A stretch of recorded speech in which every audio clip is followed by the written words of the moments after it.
안녕하세요. 핑크노트 콕쌤입니다. 네, 새롭게 만나게 됐습니다. 오늘은 기초간호학 개요에서 가장 첫 번째 기초 해부에 대한 내용으로 수업을 시작해 보도록 하겠습니다. 제일 처음에 나오는 내용은 바로 항상성이라고 하는 내용인데요. 사실 항상성이라고 하는 내용 자체는 여러분들이 많이 알고 계세요.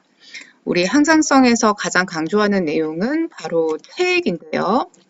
체액은 단순한 물이 아니라 우리 몸을 구성하는 이제 염분과 그리고 여러 가지 무기질로 구성된 아이를 체액이라고 하는데 보통 0.9%의 염화 나트륨을 많이 이야기를 하게 됩니다. 이 체액이라고 하는 부분을 어디에다가 연결을 지으실 수 있으시냐면 만약에 체액의 양이 너무 많다 그러면은 그때는 부종이라던가 고혈압을 유발할 수 있어요. 그러면 이때 우리가 어떤 걸 생각해 줘야 되느냐? 염분이라고 하는 아이를 조절해 주셔야 되죠. 그래서 체액의 양이 많으면 부종과 고혈압이 생길 수 있으니 결론적으로는 염분이라고 하는 아이를 제한해야 된다라는 걸로 연결을 해주시면 될 것 같고요. 이건 나중에 신장질환이나 심장질환 또는 간에 문제가 생기는 경우에 식이요법으로 많이 나오니까 기억을 해주시면 좋겠습니다. 또한 체액의 양이 적다라고 할 때에는 탈수와 저혈압을 일으킬 수 있는데요. 여기에서 중요한 내용은 탈수와 저혈압이 생기는 여러 가지 상황들이 있죠. 예를 들어서 설사를 한다라던가 구토를 한다라던가 아니면 요붕증처럼 호르몬의 문제로 다량의 소변이 배설된다 또는 고온 환경에서 열심히 일을 해서 과도한 발한에 의해서 환자가 탈수가 생겼다. 이런 경우에 단순히 우리가 공급하는 건 수분을 공급하는 건 아니죠.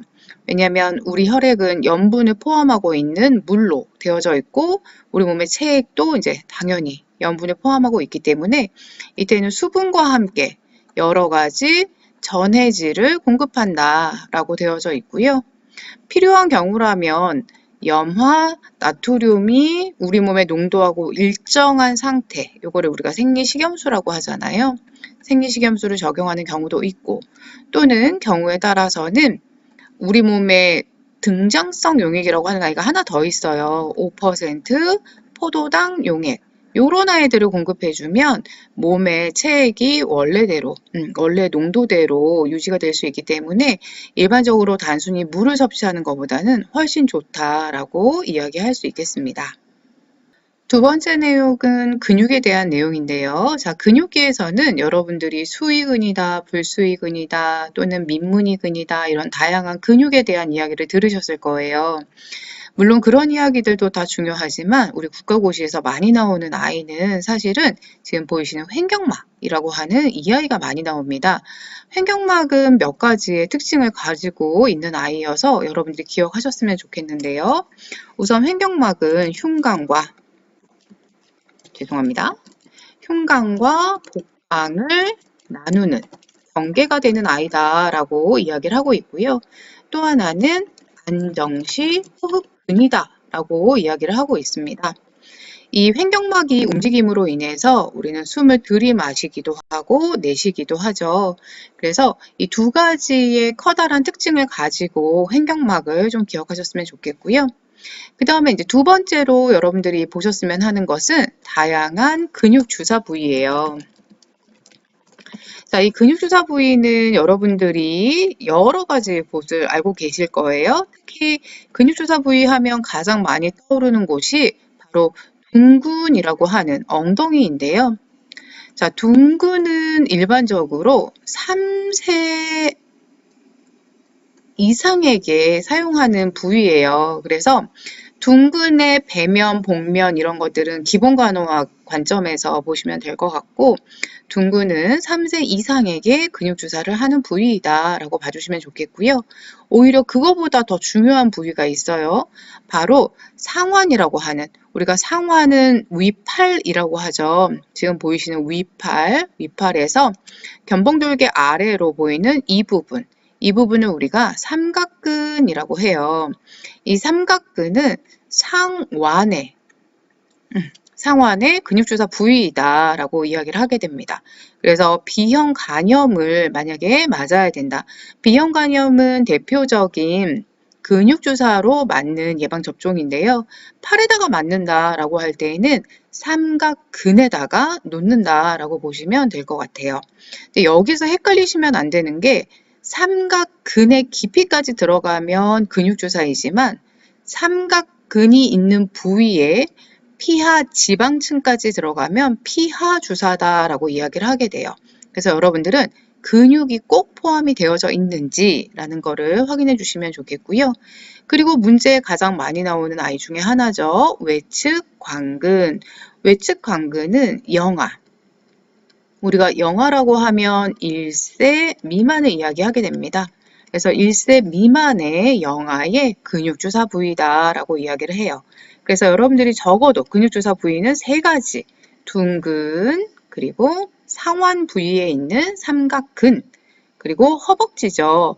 대퇴의 바깥쪽에 있는 외측 광근, 이렇게 세 가지의 근육주사는 근육계에서 꼭 잡고 가시면 좋겠습니다. 네, 세 번째는 이제 골격계에 대한 내용이고요. 이렇게 한 번 영상은 가능하면 10분 안쪽으로 끝내려고 하고 있습니다. 그래서 오늘 마지막인데요.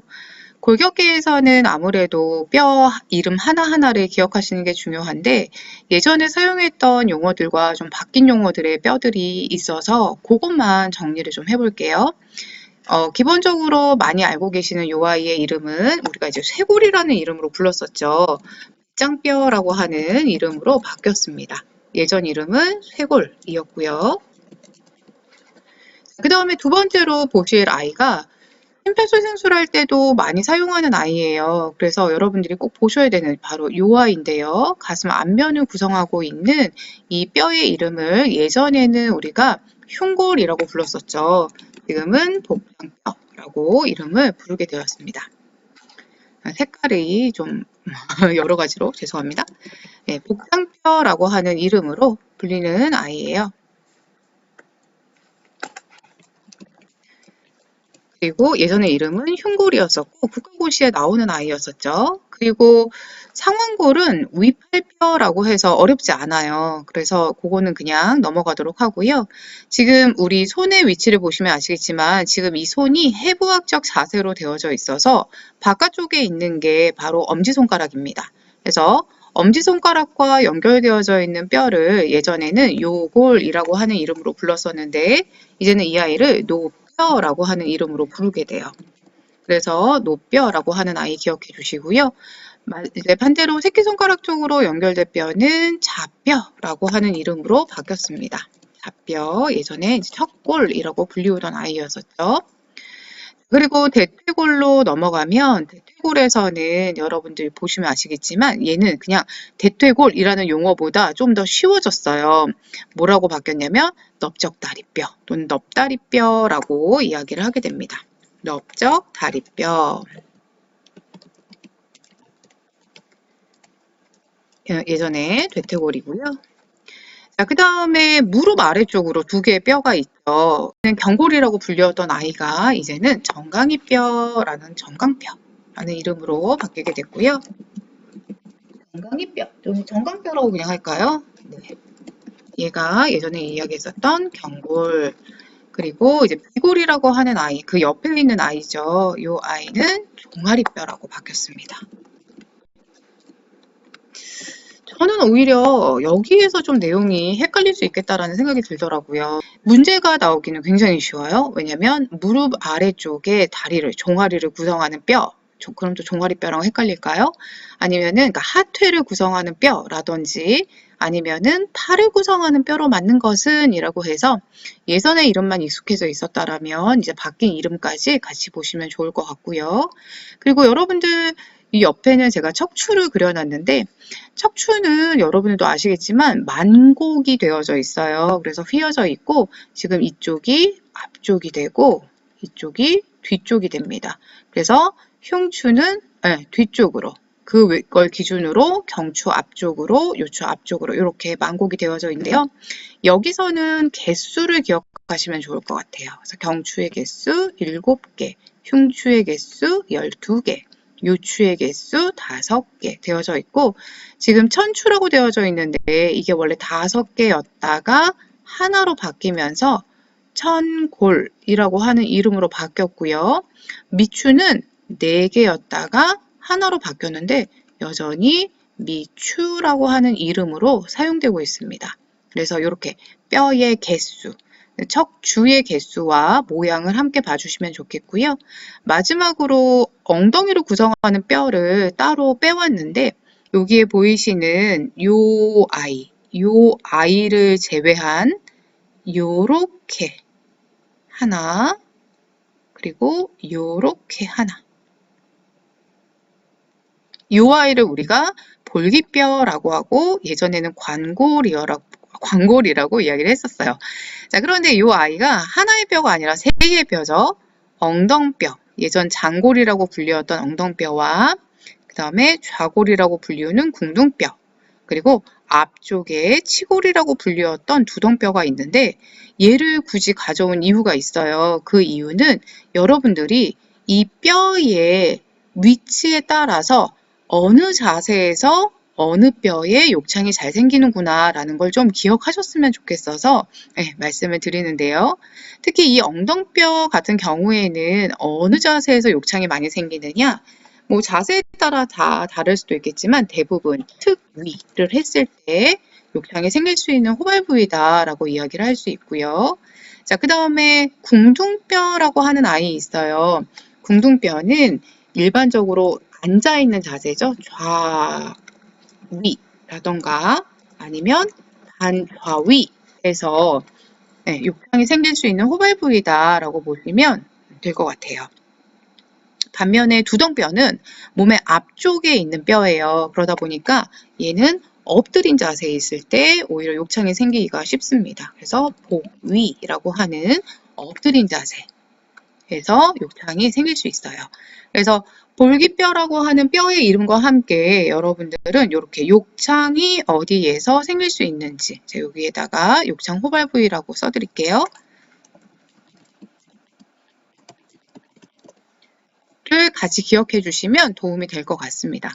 물론 기본 간호에서는 각 자세에 따라서 욕창 호발 부위가 좀 더 다양하게 나와요. 그런데 여기서는 이제 기본만 보고 간다라고 보시면 되겠습니다.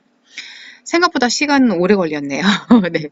그래서 이렇게 자주 이왕이면 일주일에 한 번 정도 올릴 생각이에요. 그러니까 매일매일 차곡차곡 내용을 좀 정리한다라고 보시면 되겠습니다. 항상 여러분들 힘내시고요. 네, 꼭 합격하기를 기원합니다. 감사합니다.